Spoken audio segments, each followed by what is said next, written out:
Welcome in to another edition of the Fantasy Football Power Hour presented by the SBFFC on the TN2M network of shows. I am Seth Burchett, your host, joined alongside my partners in crime every Friday night, or most Friday nights, Mr. Chuck Ellis and Dr. Brian Harwood, the founder, creator, commissioner of the Southern Bluegrass. I can't talk tonight. It's already one of those nights. Southern Bluegrass Fantasy Football Championship. I'll get it right there. It is a great night, and we have a huge show planned for you tonight as we have a special guest. We'll bring him on. Mr. Howard Bender will join us tonight about 9:15 Eastern Time, 8:15 Central Time. Guys, how's it going? It's just a new week, same stuff, more injuries every week. Injury. Wait a minute. Oh, yes, it's another injury. Man, who's going to get hurt this time? I'll tell you what, boys, y'all wait to week 14 to 16. Y'all think it's bad now? Well, I think it's terrible now because I've had a couple of teams that have been wrecked by injuries. But that's the nature of the beast. If it were guaranteed and we'd all win, there'd be no reason to play. I think. I don't know. Takes the fun out of it, and I don't know. I mean, I feel like there's a therapist bill that, like, because I have to talk to somebody weekly about some injury, and they're like, oh, it's kind of like, oh, what's happened to you? No, it's not me. It's my fantasy football team. They're all injured and beat up. Just kind of how it goes. Chuck, did you get a chance to watch the game last night? Unfortunately, I did. That was we're still waiting for points. For lack of a different term, that was Denver definitely shat the bed in that game, even though they won. Not good. Not good. Jim Ross used to say, shoehorn ugly or bowling shoe ugly. That was last night's game. Doesn't Denver remind you of that team in your fantasy league that's 8-2? And you look at their record, and they have the 6th most points scored, but they got the least amount of points scored against them. That's what Denver reminds me of this year. Yeah, you're pretty spot on there. I think that's an accurate depiction. But I will say this: it feels like the AFC is wide open this year. I mean, Denver, as ugly as they've been.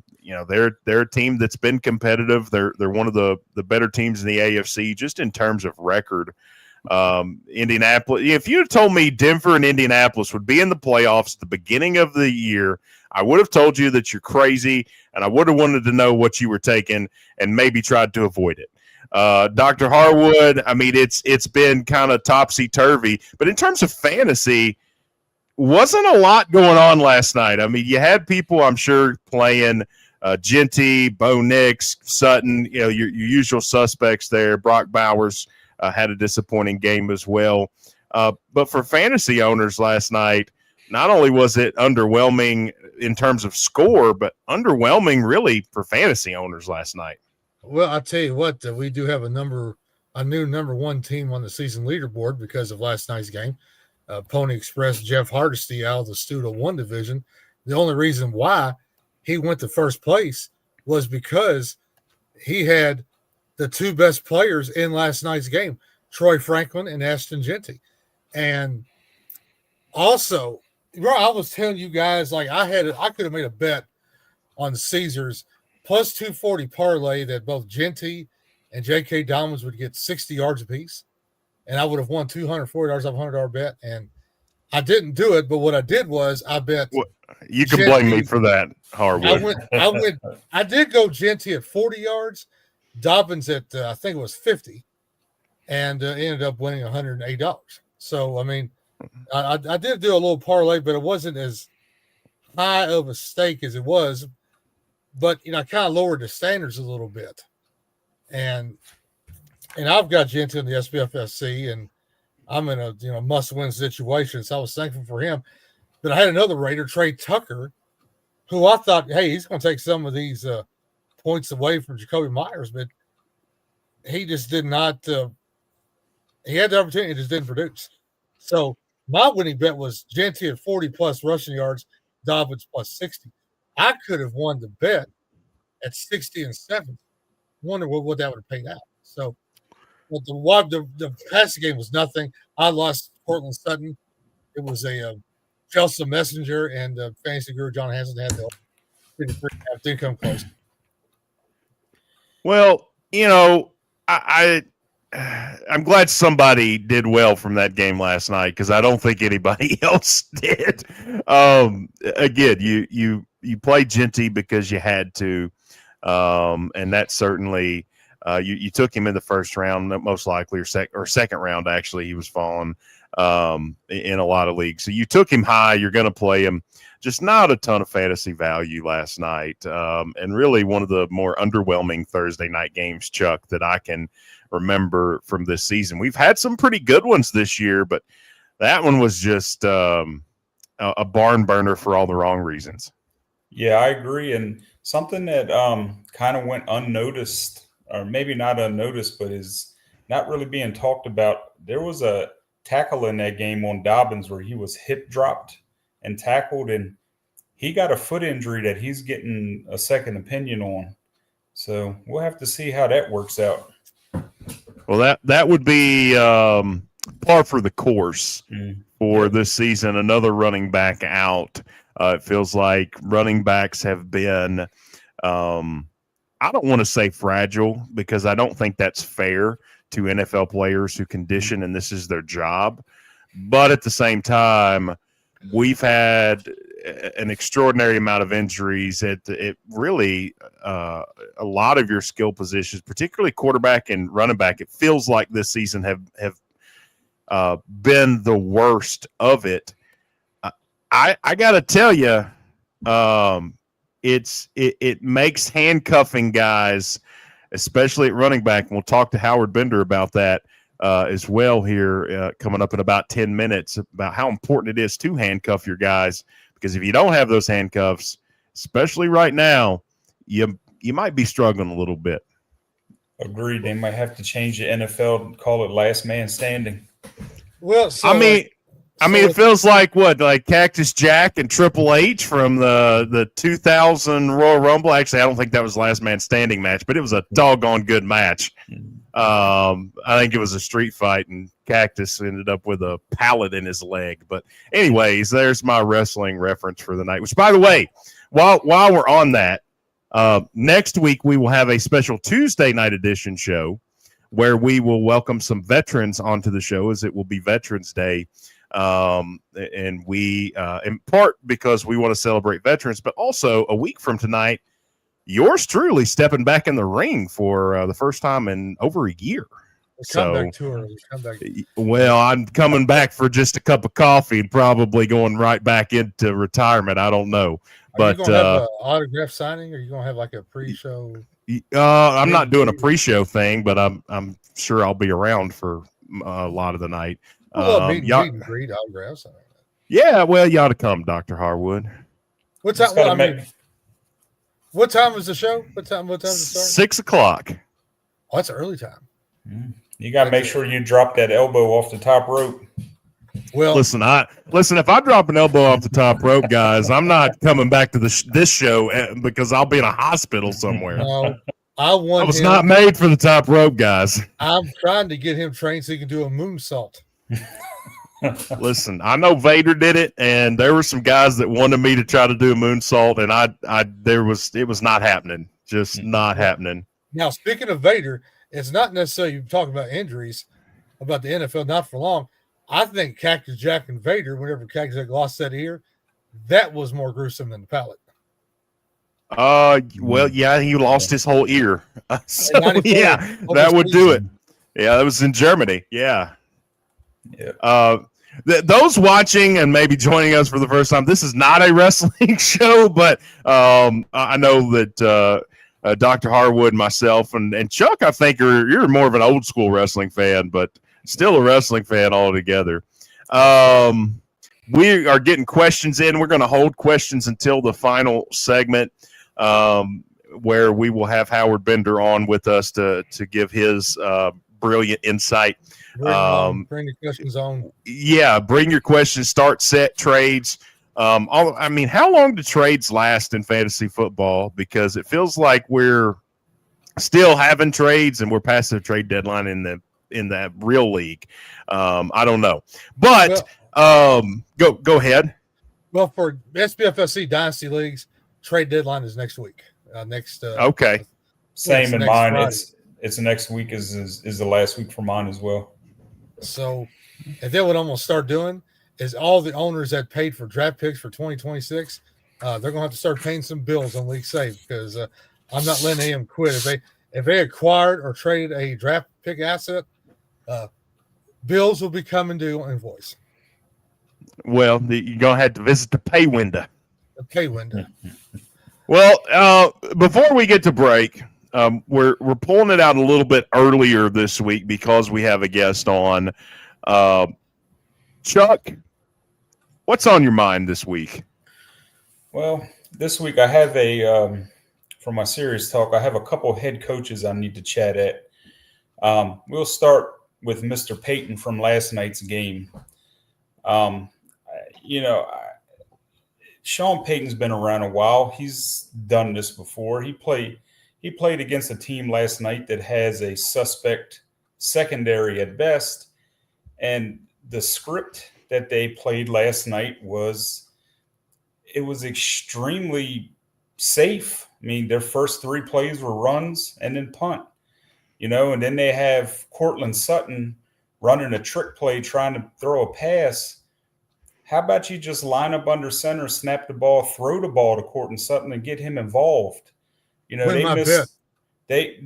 missed a valuable opportunity last night to exploit an extremely weak secondary, and they got lucky to get a win. They really did get lucky to get that win. They got a lot of talent, Courtland Sutton, Franklin, Ingram, Harvey, Dobbins, and they played it extremely safe last night. I don't understand that. Let these guys play. Let them get out there and make plays. I'll move on to my Homer team and Mr. Dan Quinn, who's been around for a while. You have a game where you're losing 38-7 late in the fourth quarter, and you have your franchise quarterback still under center after you've already lost 2 other guys for the season in the same game. Get him out of the game. There's no excuse why he was still in that damn game. And he got lucky that the injury isn't worse than it is. No excuse for that, Mr. Quinn. Jaden Daniels deserved better, and us as Commanders fans, we deserve better, and the NFL definitely deserves better than that. And that's all I have to say about that, guys. Dr. Harwood, your thoughts on that? Well, I do agree. You can't play safe and expect to win in the NFL consistently. You've got to go buck wild balls to the wall. The New England Patriots didn't win all those championships by being conservative. Tom Brady shoved down your throat. Bill Belichick shoved down your throat. The Philadelphia Eagles pushed their way into the end zone. So you've got to be really, really aggressive. And it reminds me back of the Jeff Fisher years with the Tennessee Titans. I mean, they were good enough to be either 9-7 or 5-11. Jeff Fisher just didn't take enough chances. I mean, you got to go buck wild sometimes, and and take chances, take risks, and get the crowd behind you, get them pumped up, get them. There was on a ball and chain. Yeah, I mean, I definitely agree with the Jaden Daniels discussion part of this for sure. Just because your franchise quarterback, you're already down a lot. I mean, at that point, I think you probably count your losses and say, let's live to fight another day. And their whole season is now they're on the brink. Well, yeah, absolutely. They're on the brink. It's turned upside down. It looks much different now than it did a week ago before the injury. So we're going to take a break. When we come back, we are going to bring on our guest of honor for this week, Mr. Howard Bender of Fantasy Alarm on Sirius XM. Super excited to have Howard on, and props to Chuck for reaching out. I probably should have done my producer's job a little bit better, but I'll take the assist for sure. Chuck, coming in strong with this get. Super excited. Get your questions in for Howard, for us in the comment section here. We're live on YouTube on the TN2M network of shows. We're going to take a quick break, pay a little love to our sponsors here. You are watching and listening to the Fantasy Football Power Hour presented by the SBFFC. Be back in a minute.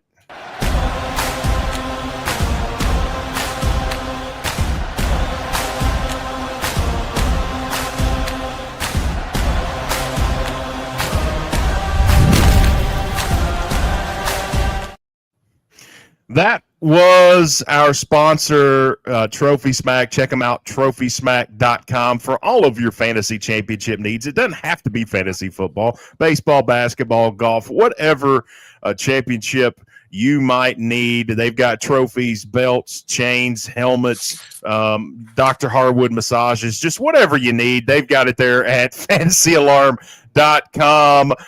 Without further ado, Chuck, I'm going to let you do the honors and introduce our guests as we bring him on to the show. Who do we have on tonight, Chuck?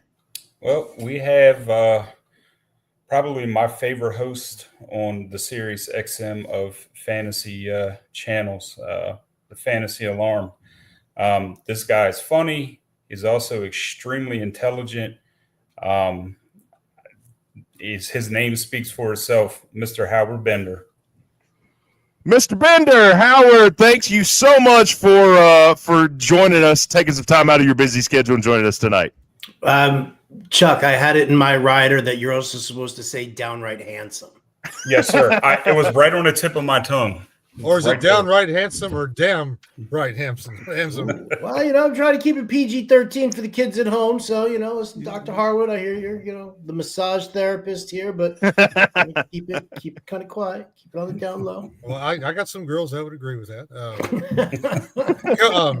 Howard, how you doing, bud? Roto Buzz guy on Twitter. Thank you for promoting our show tonight. And I met Mr. Bender through a couple of contests that were done on Dan Klaskin's Do Good Fantasy, I believe, and Scott Fishvall, I believe, and we've done some Beat Howard Benders on RT Sports, and I'd like to extend this partnership with you to I do some SBFFC contests and pools and games and drafts, and I'd like for you to be a part of it sometime and get our viewers up and see who can take you on and compete against you. Sure thing. I'm down for it. You know that, man. Just loading up on as many leagues as you possibly can. Sometimes I have to kind of, tone it down a little bit. That's why we went with the best ball tournament over at RT Sports. Last year, it was over 100 leagues with waiver wire moves. And, well, that just got downright ugly, for crying out loud. Right? All right, like waiver wire day was like the saddest day of my existence. My wife would be like, "So what are we doing for dinner?" I was like, "I don't know, probably just do some frozen pizzas or something like that, because I got about 8 hours of waiver wire work ahead of me." Well, Howard, I sympathize with you. I've got this new special ed teaching job where I literally have no time during the school day to make waiver moves and lineup changes, and I actually have to work. I actually do have to work, and and I've got to do all my waiver moves when I get home, and I come at a certain time. I'm old, man, and I got to go to sleep. So I think next year I'm going to do more of the best balls, but I've been doing, Chuck, you'll agree with me on this, I've been doing some best ball pink sib leagues where you drop a player every week, similar to the FFPC Terminators. It definitely makes it interesting. Those and the guillotine leagues are fun. They're a lot of fun. Enjoy them. Y'all are going to have to get me to diversify my fantasy football portfolio. Yes. Because I'm really just doing redrafts at this point. Open the wallet up. I want to lead off tonight because some of the bigger news in the NFL this week, trade deadline, and a couple of names of note, particularly of interest to fantasy football owners, is Jacoby Myers and Rashid Shaheed. Probably two of the bigger names that moved, at least for fantasy purposes. How do you see those guys in terms of fit for their new teams, and what can fantasy owners expect coming into this week. Are they guys that they can play? Should they stay away from them for a week? What are your thoughts on those two guys? So I'm definitely much more bullish on Rashid Shaheed than I am Jacoby Myers. Listen, I like the scheme that Liam Cohen runs, and I know that Jacoby Myers, they bring him in so that he can kind of work the majority of that slot work, so that's going to keep Brian Thomas Jr. on the outside for probably like 85% of his snaps. It'll probably have Parker Washington and De'Ami Brown splitting snaps over there with Jacoby Myers on the interior. And that's great. And that's fine for a PPR league. Once he kind of gets everything going, then I think it's a good spot. But he's got to take a little bit of time with the playbook right now. Shaheed, on the other hand, let's face it, who was his coach last year? It was Clint Kubiak. So he knows the offense. He knows the verbiage. He knows exactly what his coach wants. He knows exactly what he's expecting. Does it kill my Torrey Horton shares? Sure, it definitely does. But I look at Shaheed as being an absolute fantastic option in this offense, because this is an offense that utilizes a lot of 21 personnel, a lot of 12 personnel. It limits the number of receivers that you're going to have on the field. So if you're telling me that it's 2 receiver sets for the majority of the plays called in Seattle, that's going to put JSN on one side. That's going to put Shaheed on the other. So I think that his value actually pops up a little bit more. I think overall, he's a more explosive player, better for stretching the field also than Jacoby Myers. Jacoby's like your safe, your high floor. He's going to see a boatload of targets. Shaheed's the explosive one. But I'll tell you what, I'm going under the radar here. And maybe it's just the stupidity and masochistic tendencies of being Adonai Mitchell suddenly becomes the number 2 receiver on the Jets, and everybody's going to be paying attention to Garrett Wilson. Everybody's going to be paying attention to Mason Taylor. Maybe, just maybe, Adonai Mitchell becomes that dart throw that you need in your wide receiver 3 spot. And especially if you got a big bye week this week and also week 14. Yeah. Howard, I like Devon Vele from the Saints. What's he going to do going forward? I mean, you always have to pay attention when a coach turns around and says that somebody's going to get an uptick in work. And I like Devon Vele. The problem is that how many targets is he really going to see? Shaheed's vacating about 7 targets per game. Olave might pick up an extra target here or there. I think Juwan Johnson actually picks up a little bit more action out of the tight end spot. Converted wide receiver, plays a very high snap share, and was seeing really strong targets as they were kind of moving through. So Tyler Shugg, I'm not really a huge fan of his, but I think that I think Juwan will probably benefit a little bit more than Vele. But I guess you can't look at Vele and not say that there's an increase in value simply because he didn't have any before this trade. Well, sometimes guys are the benefactor after a trade deadline, and sometimes it feels like guys it may be in a worse spot. And the name that comes to my mind is Breece Hall out of this, because they traded 2 big pieces of their defense, so their defense is not as good as it was before, and he's a guy I think very clearly would have liked out of New York, if you believe his Twitter feed. But he sticks around, and it feels like now teams are just going to load up because they're going to be behind in games. I have to think, what can fantasy owners who own Breece Hall expect? I mean, should they look for another option at this point? Is you took him in the 4th, 5th round, you got to play him. Where does Breece Hall fall in all of this trade deadline discussion? I mean, I feel like you have to keep playing him until the Jets show whether or not they're actually going to hold him back. I mean, the funny thing is that when you look at the Jets and the situation that they were in going into the trade deadline, we just expected them to sell everybody off and just blow it up and start over. They trade Sauce Gardner, they trade Quinnen Williams, they acquire some really great draft capital, a lot of first-round draft capital for the next 2 years. So next year they get that quarterback. Maybe they kind of build that offensive line around him, but you're starting this kid off, whoever it's going to be, with Garrett Wilson and Breece Hall on the field. Hopefully, that's if they decide that they're going to re-sign Breece Hall. So it kind of moves the timetable up for the Jets a little bit more. If they do plan on signing Breece Hall, I can almost guarantee that they will just pull the plug on him for this year and then leave, fantasy owners. So if you do have Breece Hall, make sure you add Isaiah Davis. You guys were talking handcuffing earlier in the show. I'm 100% in on this because you want the player. It's about investing in the scheme and the system than it really is the player. So obviously Breece Hall, incredibly talented. If they pull the plug on him, Isaiah Davis gets all of that RPO work behind Justin Fields, and it becomes a nice play for you. If the Jets are planning on letting Breece Hall walk at the end of the season, then they have no incentive to not run him into the ground. Just power run it constantly. You're not going to do that against Cleveland this week, but Cleveland does struggle on the outside. We saw Jahmyr Gibbs post 91 rushing yards on them when they played Detroit because he took all of the outside zone work. So I think they could utilize Breece in that way. I think watching Breece Hall and his usage over the next, I'd say 2, maybe 3 weeks will really kind of determine whether or not you're going to be able to rely on this guy for your fantasy playoffs. I want to talk about another running back that besides Breece Hall. Supposed to come with Mr. Sam Harmon. He's a subscriber to Fantasy Alarm, okay? And Sam Harmon says Dowdell will win people championships. Howard, how credible of a statement is that? Sam's trolling me. He knows, right? Chuck knows how much this hurts me. This one here, I take this personally, Sam. I really do, because RIP to all my Chuba Hubbard shares.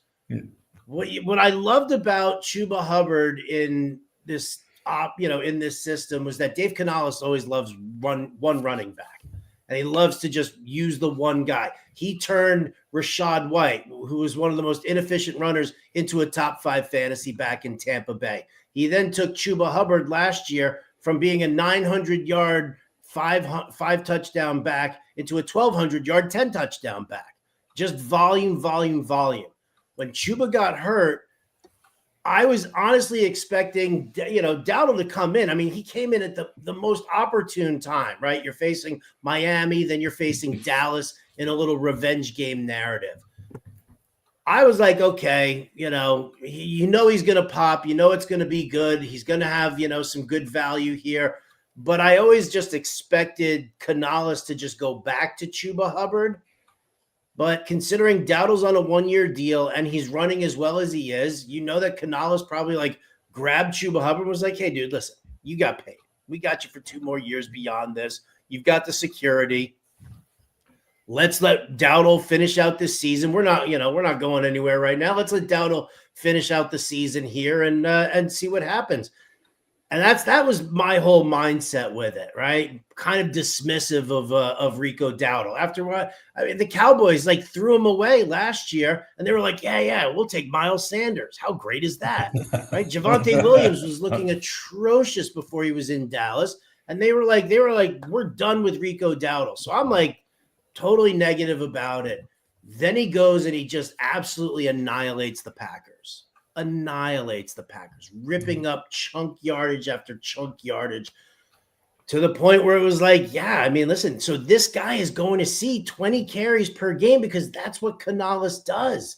That's the whole thing. So Chuba, RIP there. Dowdle is very, very likely to win a lot of people some fantasy championships this year. It pains me. Sam, you've hurt me, my man. You've hurt me deeply. But you're right. You are right. He could win people fantasy championships this year. Well, this week his over-under rush prop is 92.5. Does he go over that? Ooh, he's got a little bit of a quad issue there. Does he go over that? It's the Saints, Doc. Come on. Yes. Dude, you give me a blocker there, and I could probably rush for 92. I would, listen, if it's a prop you want to play, it's a high number. It's a high number. But again, this guy is getting 20 carries in this game, 25 carries in this game against the Saints.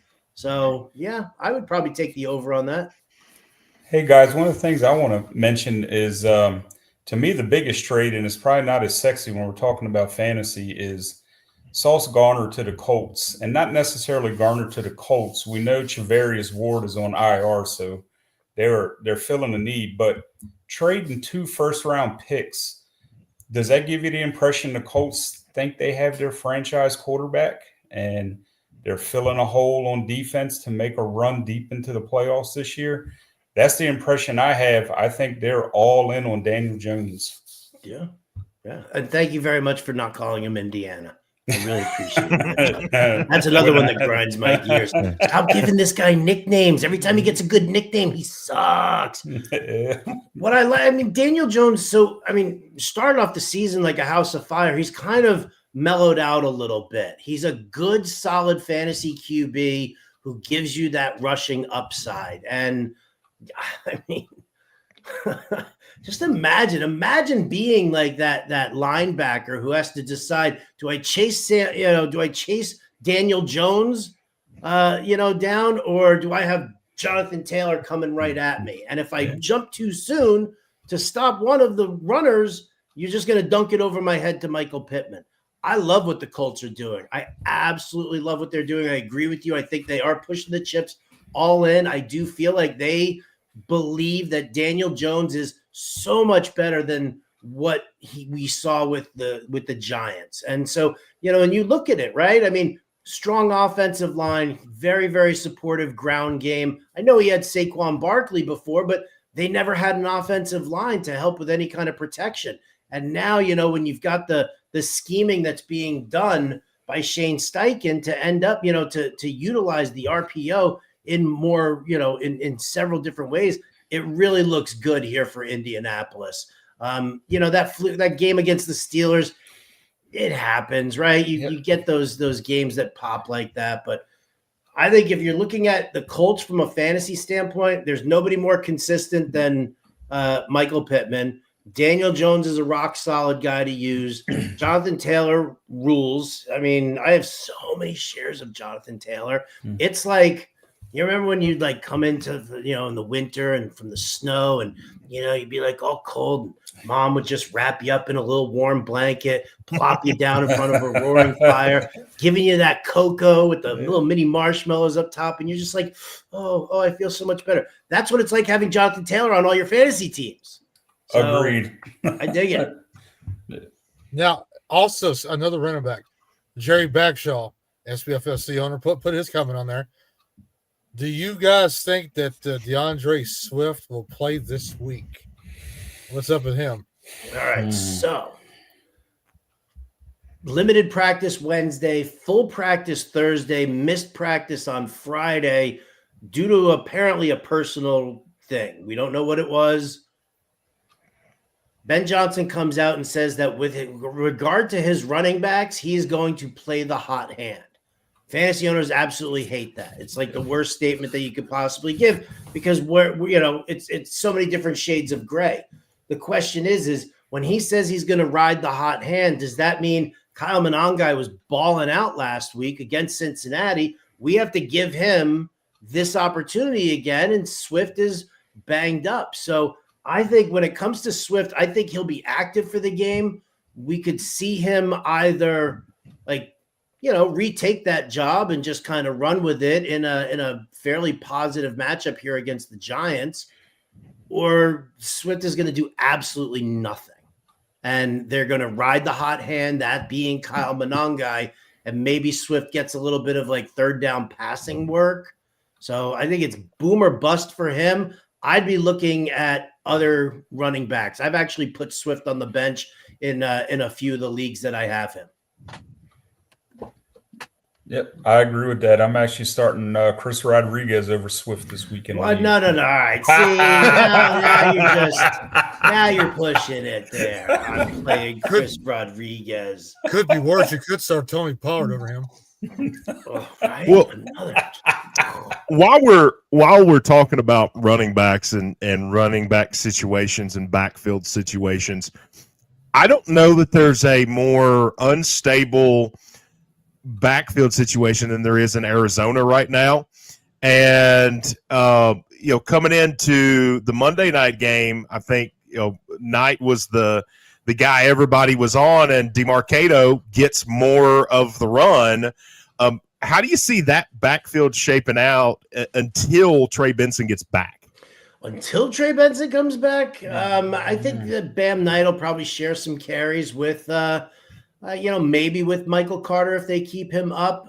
But they're going to be the early down specialty. The thing about it is when you look at Arizona, DeMarcado, he had already had the job as the third down pass catching back. Whether it was, he made a couple of appearances when Connor was there. When it was Benson, he was there as the third down back. He's also the guy that Jonathan Gannon really likes having on the field during the 2-minute drill.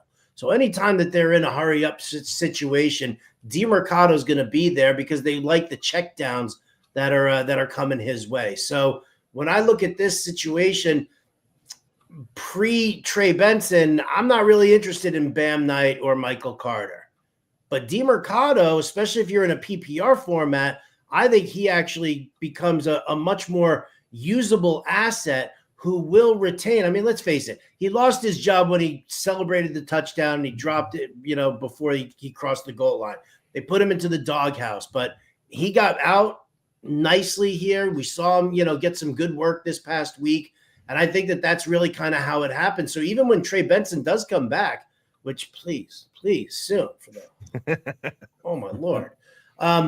But I think DeMarcado continues to have a role carved out for himself. So if you are at a PPR, right, everything we thought Dylan Sampson could be, we're getting out of DeMarcado now. Yeah, as a Browns fan, it's that backfield situation. At least it's stabilized itself. Quinshon Judkins has really shown himself. I feel like from watching the Browns for 25 years, it's one of the most miserable decisions I ever made in my life being a Browns fan. But Judkins runs a lot like Nick Chubb, a young Nick Chubb. That's what he reminds me of. Yep. How do you see him not just moving forward this season, but even looking beyond that in fantasy drafts, redraft leagues in the future?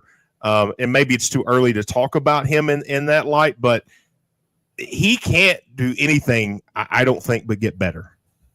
Oh, I'd probably put him. I'll probably consider him a top 10 back next year, as long as he's got the role. Cleveland's done an okay job with their offensive line. It's not spectacular. They had a great run for a little bit, and it kind of softened up.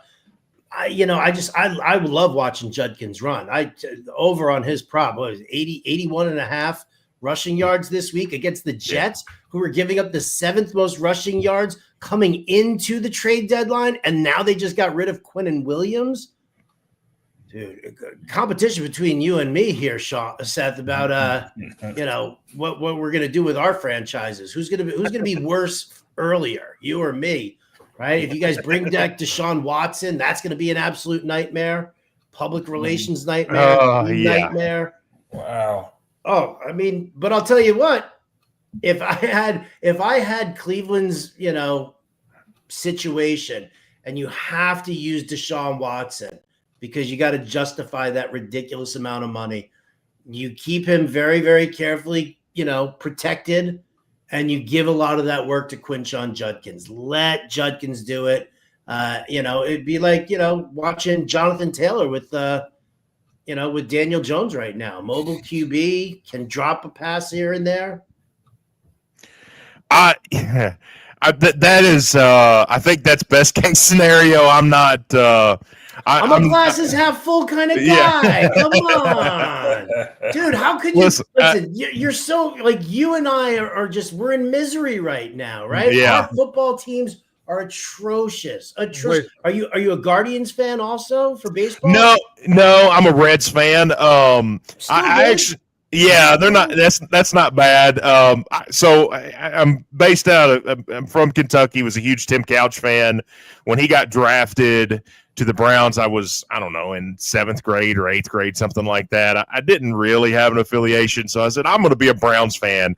and I've been miserable ever since. It's been rough, and I always sort of make the joke that they spent so many years looking for a franchise quarterback. They draft Baker Mayfield, who I consider a franchise type quarterback, and they decide, we don't want him anymore. We're just going to let him go, and he goes and balls out for the Bucs, and has carved out a nice role for himself in the league. That's very Browns. We're giving $46 million to a guy who hasn't played a full 16 games in the league, since he has been traded. So it's a very Browns. That's. Oh, I'm sorry. I thought you were talking about the Jets letting Sam Darnold go and watching what he's been doing right now. Because it's eerily similar, isn't it? It is. Yeah, it is. Well, Howard, see, I'm a Titans fan, and I let something go too the other night. You know what it was? Explosive diarrhea. That's what I let go. And you like the glass half full. Woodford Reserve or Buffalo Trace? Ooh, I'm going to go with Buffalo Trace, actually. I'm more of I've always been a Basil Hayden's and Booker's guy. Booker, I definitely dig me some Buffalo Trace. There's no doubt about it. That's how Booker T learned that spinner Rooney, but drank too much Booker. See, the Southern Bluegrass Fantasy Football Championship live tournament in Kentucky every year, we had Buffalo Trace Bourbon as a sponsor for 10 years. And I introduced Seth to bourbon drinking Woodford Reserve. We call it Woodrow. So, for any Howard Bender fans or listeners or watchers watching the show, if you like doing live fantasy football events, join the Southern Bluegrass Fantasy Football Championship next August 21st, 22nd, 2026, SBFFC.com. Give you all the details. Single entry tournament, 276 teams in 23 divisions. I'd like to invite Howard to do the online division if you can't make it out to Kentucky. I know you're in Alaska, so we'll definitely speak more about that. So without a doubt. Let's see if my wife will let me out. Gotta be nice to her. Gotta be good to her. I just rub her feet for a little while. It's okay. Just go for a quick weekend. Well, we on that note, we're going to take a quick break, pay some love to our sponsor for tonight, Trophy Smack. You are watching and listening to the Fantasy Football Power Hour presented by the SBFFC on the TN2M network of shows. We'll be back in a minute after a word from our sponsor.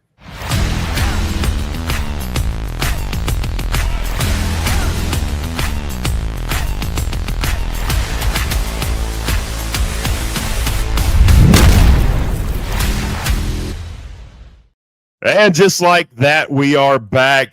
Pay some love to our sponsor. Visit them, check them out. TrophySmack.com for all of your fantasy championship needs. Fantasy football, baseball, basketball, NASCAR. I don't know if that's a thing. Golf, all of the things. They've got trophies, belts, chains, helmets, custom Dr. Harwood memorabilia. I'm not sure how they got the licensing to that, Doc, but you don't want to know. Yeah, no, I probably don't. It's probably no, you don't want to know. Well, it's just like it's like they say, you like the sausage, you don't want to know how the sausage is made. So literally under the table. Now, Howard, do you have any Trophy Smack trophies or belts or anything? I don't know if you guys can see over here. You can't miss them. The rings. Mm-hmm. So, let me see if I can pull one out. So Trophy Smack does all the stuff for the FSGA, Fantasy Sports and Gaming Association. So that's one of the rings. Nice. That's nice. That I've got there. I have those. My name is actually engraved on those big trophies that you just saw on the ad. Those suckers are heavy. So if you win the FSGA, whether it's a baseball league or a football league, you get your name engraved on it. They take this nice little picture of you, like holding the trophy, but they don't let you take the trophy home. We because Trophy Smack is another SBFLC sponsor, and I'd love for you to win one of those trophies one day, either in online or the live division. So on this segment, Howard, we talk a lot about the start 'em and sit 'em questions, and I'm gonna lead off with one that was not posted, but a buddy of mine emailed me today, and he said, "What changes would you make on this roster?" Now, I looked at his roster, and it seemed like I would make two changes. Would he play Kyle Pitts or Dallas Goedert at the tight end? Y'all go ahead. I mean, I think you got to go Dallas Goedert here, right? I mean, we've seen the red zone work. We've seen all that. I feel like he's an integral part. I like Kyle Pitts, and I want to love on Kyle Pitts, especially because the Colts, I think they rank like 22nd or 23rd in DVOA against the tight end position. It's been a little bit of a weakness for them. But I don't know, man. I just don't know if I can go Kyle Pitts over Dallas Goedert. I know it feels like chasing touchdowns, but he's still an active part of this offense. So I'm going to go with Goddard here. Also, Devin Singletary or Alvin Kamara. Oh, see? Damn you. That's what I said whenever I got this email. Punt. I mean, I'm gonna have to say Kamara, but he's horrible. He's horrible. I mean, Devin Singletary, he's getting some of the short yardage work. Maybe he gets some goal line work. You kind of hope for the best on that. But I think it's still Tyrone Tracy's backfield. And I think that, obviously when you've got Jackson Dart so willing to run it in on his own, then that's what you do. The problem with Kamara is, I mean, this is a guy who, and I've taken a lot of heat about Kellen Moore over the years because I've studied Kellen Moore's offensive scheme, and I write about it every year in the draft guide over at Fantasy Alarm. He is a power run guy who likes to use the run to set up the pass. He does not like throwing to running backs. That is not part of his offensive scheme at all. And when he went from the Dallas Cowboys to the Los Angeles Chargers, I said to everybody, I'm like, I'm out on Austin Eckler. He doesn't fit this offensive scheme. And people went nuts on me. I had people who were writing, messaging SiriusXM saying that this guy doesn't even belong on the radio because he didn't rank in his top 5 running backs. He didn't rank out Austin Eckler in the top 5. Well, what happened to Austin Eckler? Don't tell me you can't put that back in the bottle because that's exactly what Kellen Moore did. And Austin Eckler was garbage after that. And people are like, oh, well, he got hurt in the beginning of the year and he never got back on track. He never saw the targets. When Kellen Moore went to Philadelphia, he went to, Saquon Barkley was the ideal running back for him because he knew throwing passes to Barkley didn't matter. He was just going to power run him the entire time, which is what he did. Saquon Barkley had 53 targets that year. That's the lowest number of targets we've seen in any season except for the one where he played 2 games and then left. He got hurt, right? So when he went down to New Orleans, I was telling everybody, stay away from Kamara. He doesn't profile as a Kellen Moore back. He's not a power runner. His age has just showed that he is strictly a pass catcher.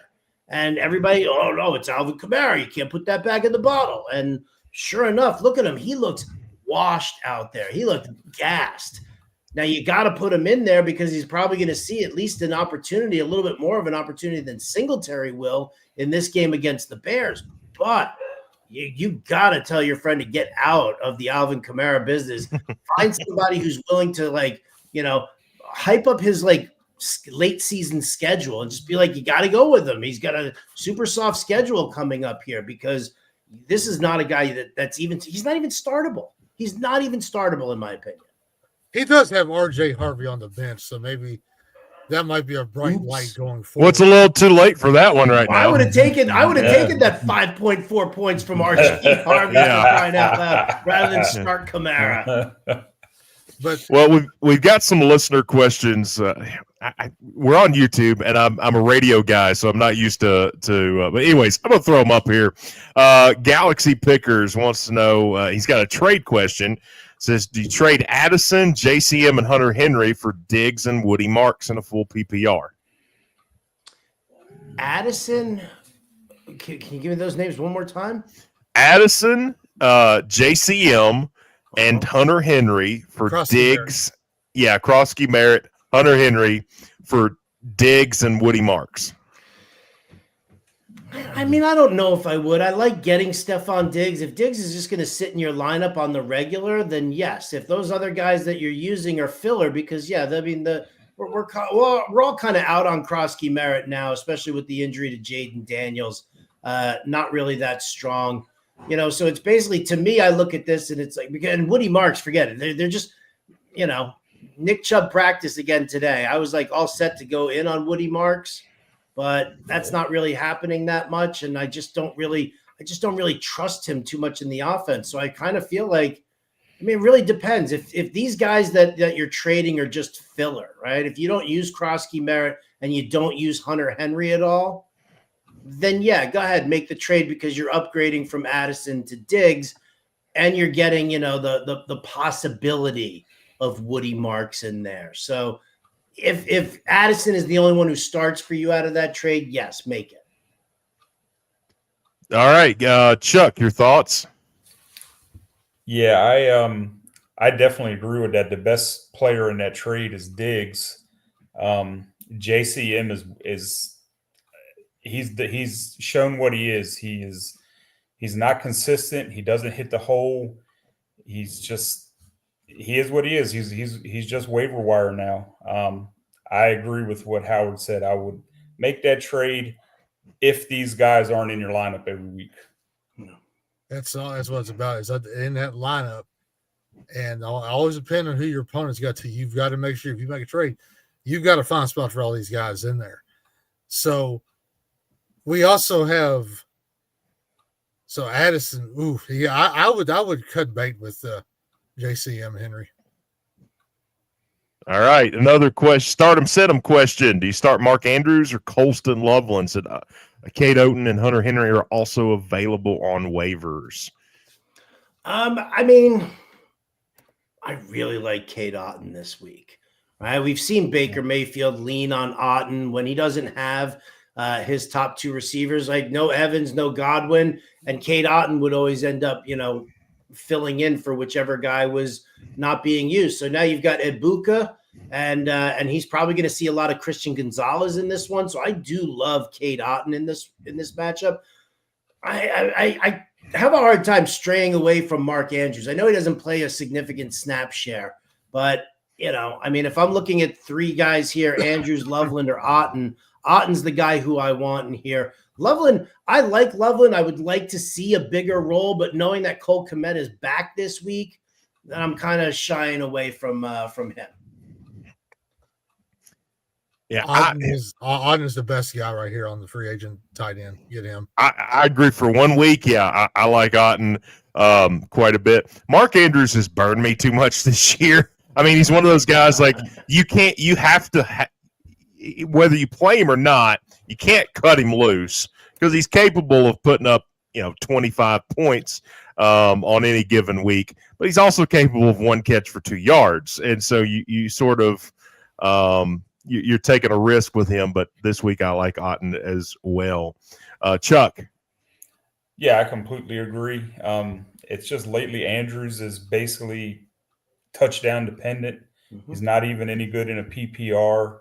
Very inconsistent. Loveland, great game last week, but Kmet's back. I agree. Cade Otton is the man down there. There's going to be a tough matchup against Gonzalez and Buka, like Howard said. I would go with Otton here. He's going to have the most targets. Me too.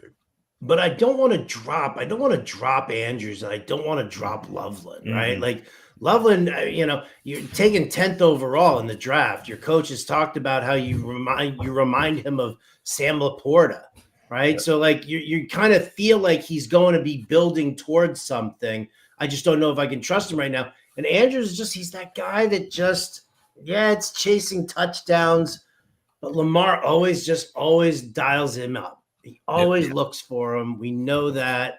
And so if you can add Otton and not drop anybody of like major consequence, then I would probably do that.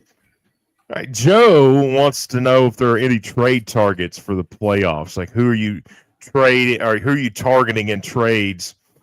Which is a really broad question. Like you could throw out 100 different names. My thought on this is if you can find somebody you can buy low on, maybe you find somebody who doesn't have a great week, and maybe you can buy low on them. But I don't have a specific name that comes to mind for that. Or if you're in a dynasty league, try to trade with a guy that may not make the playoffs. It gives him some draft assets next year. You know, everybody's got a price for the $1 million man, Howard. Everybody does have a price for the $1 million man. Everybody does. Except Virgil, or that poor guy. Yeah. Poor guy. Just to touch on to your wrestling conversation there, I was at the very first WrestleMania at Madison Square Garden. I'm a little jealous of that. I was there. I didn't have great seats, but I was there. And I made my dad let me just kind of go up towards the front, towards ringside, but it was crazy. That was crazy. Quinshon Judkins, not to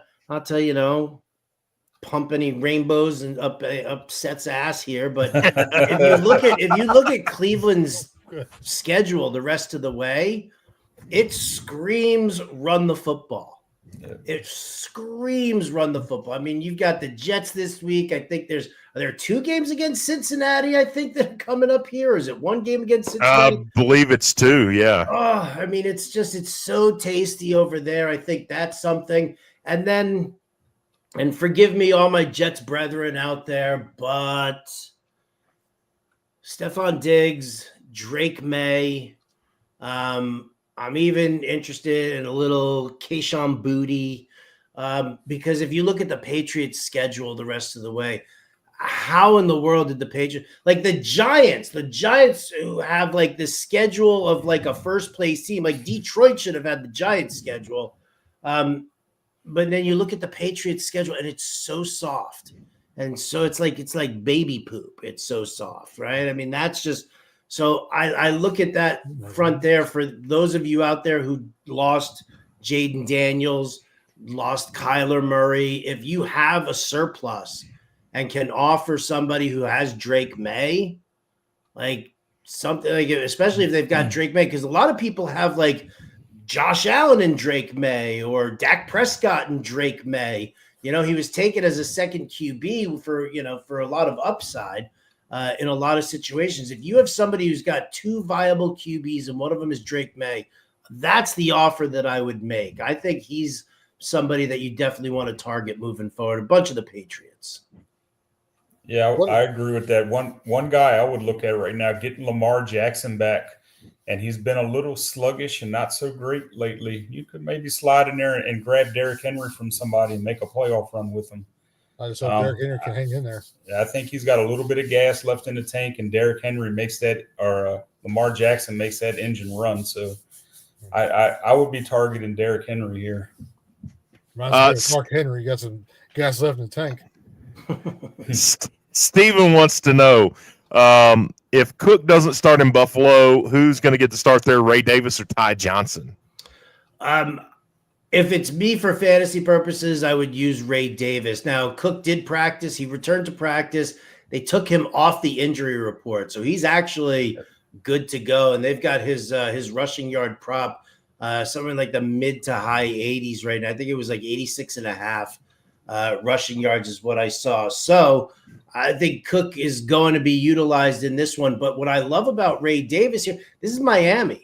If Buffalo goes up big, they'll pull Cook and they'll just rush. They'll chew up the clock with Ray Davis. That's what he's there for right now, right? They use him in that fashion. Ty Johnson, pass catching back. If they need to, if they're in the 2-minute drill, they'll utilize him.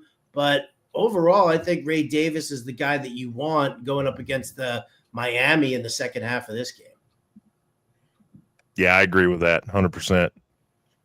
We'll finish off with this, and then we'll send it home for the night. SMP wants to know, you pick 3 of these: Keenan Allen, Monty, Parker Washington, or Kyle Pitts. Pick 3 of those. Who do you guys like? I like Keenan Allen, David Montgomery, and Kyle Pitts out of this group here. I mean, I do like Parker Washington. I think there is some value, but this Houston secondary is so good. right? It's Jalen Petrie coming out of the slot. Derek Stingley on one side. Am I blanking on the other dude's name on the other side? But this Houston secondary is a force to deal with right now. So I think it's going to be a little tough. I am not bullish on Trevor Lawrence and the Jags this week, trying to put it together against them. So that's my call. If you're a 1.5 tight end premium FFPC, definitely starting Pitts. I want to have Parker Washington somewhere. I watched them last week when they were playing the Saints and Krantz down there in Nashville, Hard Rock Cafe. Parker Washington was explosive. He looked great. Brian Thomas is out this week. I'm going to start him, and I'm going to start Keenan Allen and Monty. But if it's a 1.5 PPR tight ends, go Pitts over Keenan Allen. Yeah, I'm fading all Jaguars this week except ETN. So for me, this is Allen, Montgomery, and Pitts, especially with Montgomery playing the chewed up Commanders team. Put all your Detroit Lions in this week; they'll score big. Oh my goodness! It's like curb stomping. I like Allen, Montgomery, and Pitts here. Kirk Cousins, I think, going to start for Atlanta. Last time he started, Pitts got 9 targets, caught all 9, had a monster game. Now, Drake London wasn't playing then, so that might change things a little bit. Ooh. But I do think that Cousins has a good rapport with Kyle Pitts, and I think that matters. And so out of these 3, the odd man out for me this week is Washington. One more thing. Yes, sir. Howard, I know you are big into survivor pools. Give me some advice here. I'm in $100 survivor pool. We're down to 4 teams left in the contest. I mean, Mrs. Burchett's baby boy could get some money here if we win this contest. I may slip him some money. There are only 4 teams. There are only 4 teams left. Yes, and Chuck's wife Christy, we might buy her a crab cake dinner. We win that stuff. They've got to be rooting for us. Yeah. I've used Buffalo, Detroit, Indianapolis, Denver, Seattle. I can go either Chicago, Carolina, or Baltimore. Who do I pick? Ooh. All right. All right. So I've done a bunch of research. I do a free survivor pool article over at Fantasy Alarm. Man, I was really into Seattle until I looked at certain performances and said, why is it that they suck at home, but they're dominant on the road right now? So that kind of made me a little nervous about using Seattle in that realm. But I actually do really like them. I'm not worried too much about the fact that they've struggled at home.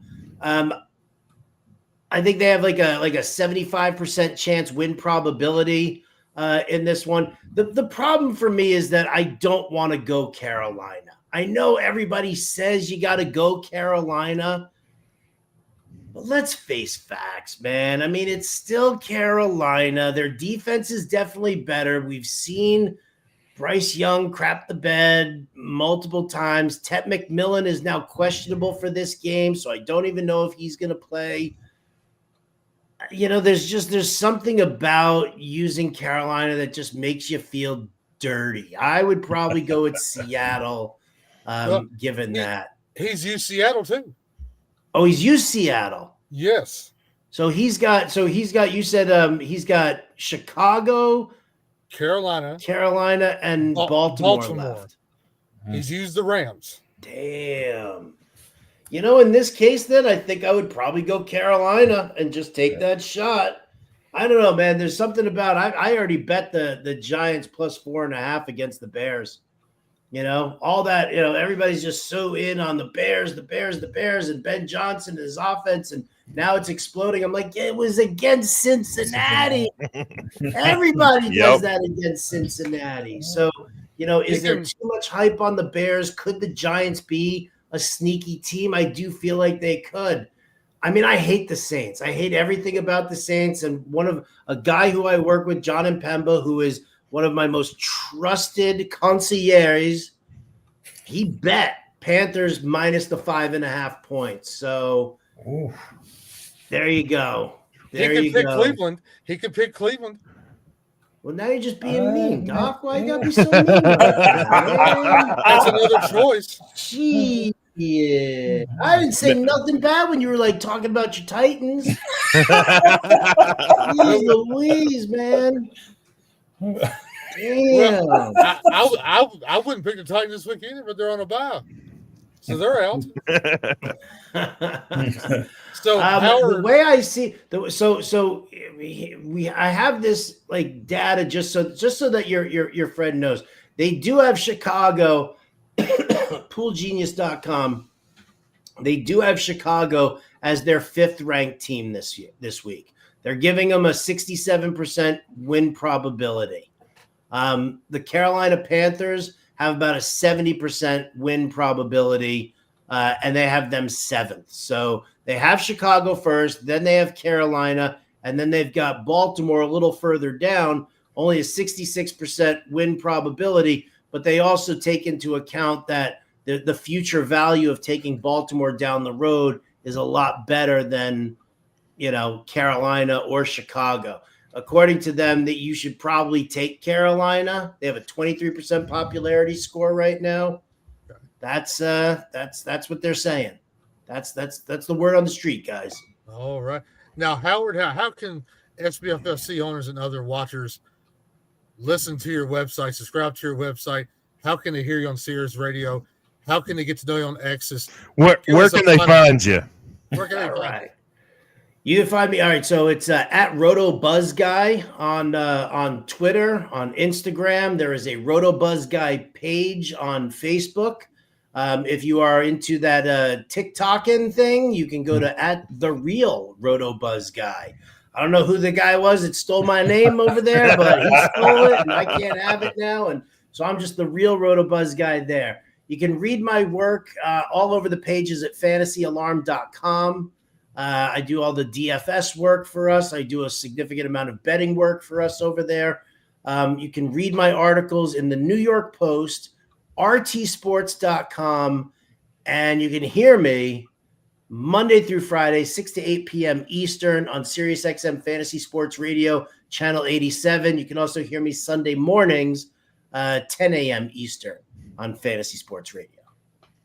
All right. Well, Howard, we certainly do thank you for taking the time out tonight and joining us on the show here. Pleasure to have you, and hopefully we can have you on again sometime soon.